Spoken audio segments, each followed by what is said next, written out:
অন্তর্বর্তীকালীন সরকারের সংস্কার কার্যক্রম অব্যাহত রাখতে আলাদা প্ল্যাটফর্ম তৈরির পরামর্শ দিয়েছেন গবেষণা প্রতিষ্ঠান সিপিডি। তাদের মতে প্ল্যাটফর্মটি ওয়াচডগ হিসেবে ভারসাম্যপূর্ণ কাঠামো তৈরিতে কাজ করবে। সকালে রাজধানীর গুলশানে আয়োজিত অনুষ্ঠানে এসব কথা বলেন প্রতিষ্ঠানটির গবেষকরা। অন্তর্বর্তীকালীন সরকারের প্রধান কাজ আইন শৃঙ্খলা নিয়ন্ত্রণ ও শৃঙ্খলা রক্ষা করা উল্লেখ করে সুজন সম্পাদক বদিউল আলম মজুমদার বলেন, সেনা হেফাজতে থাকা ব্যক্তিদের তালিকা প্রকাশ করতে হবে। এসকে সৌরভের প্রতিবেদনে বিস্তারিত। রাজধানীর গুলশানের একটি হোটেলে অন্তর্বর্তীকালীন সরকারের চ্যালেঞ্জ ও করণীয় শীর্ষক এই সংলাপের আয়োজন করেন গবেষণা প্রতিষ্ঠান Centre for Policy Dialogue CPD.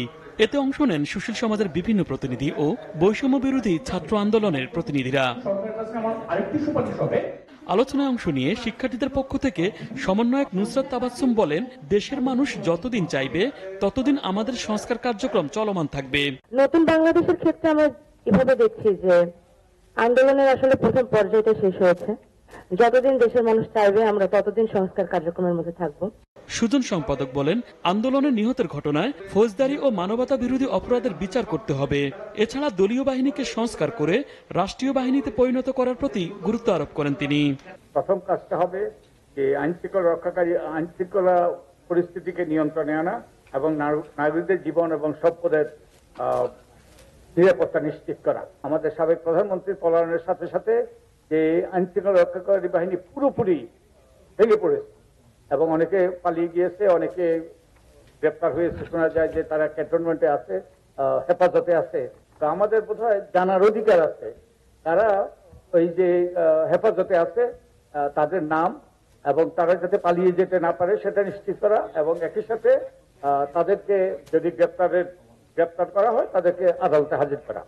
সিপিডির fellow doctor Mustafizur Rahman বলেন, ছাত্র জনতার সংস্কার কার্যক্রম যেন হারিয়ে না যায় সেজন্য আলাদা প্ল্যাটফর্ম থাকা জরুরি। অনেকেই বলেছেন যে ছাত্ররা যাতে পড়াশোনায় ফিরে যাবে। হ্যাঁ, পড়াশোনায় ফিরে যাবে, এটা ঠিক, কিন্তু একটা প্ল্যাটফর্ম আমাদের ছাত্র জনতা থাকতে হবে যারা গ্যারান্টার হবে যে এই পরিবর্তনগুলি যাতে ইরিভার্সিবল হয়। আমরা আশা করব যে এইভাবে কিছুটা হলেও এই ইন্টারিম যে চ্যালেঞ্জগুলো আছে এই চ্যালেঞ্জগুলোকে মোকাবেলা করে আমরা সামনের দিকে এগিয়ে যাব এবং সেটা কেবলমাত্র আর্থিক খাত না, বিভিন্ন খাতের এই ধরনের সংস্কারগুলি হয়তো এখন হবে। চিন্তা করতে হবে এটাকে কিভাবে আমরা একটা পার্মানেন্ট একটা রূপ দিতে পারি। রাজস্ব আহরণের অপর্যাপ্ততা, সরকারি ব্যয় সংকুলানে ব্যর্থতা ও ব্যাংকিং খাত থেকে সরকারের উচ্চমাত্রার ঋণ দেশের অর্থনীতিকে চেপে ধরেছে বলে দাবি করেন সিপিডির নির্বাহী পরিচালক।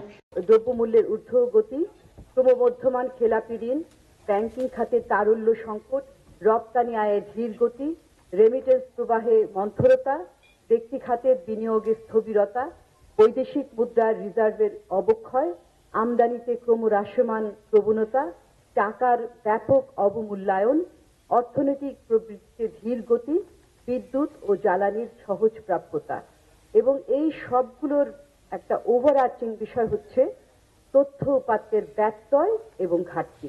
আইন শৃঙ্খলা পরিস্থিতির উন্নয়ন ও অর্থনীতি পুনরুদ্ধারে বর্তমান সরকারকে আগামী 3 মাসের মধ্যে জরুরি ভিত্তিতে উদ্যোগ নেওয়ার পরামর্শ দেন doctor Fahmida Khatun.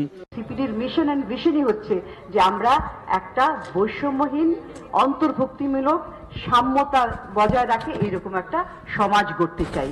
SK Sourav, STV, Dhaka.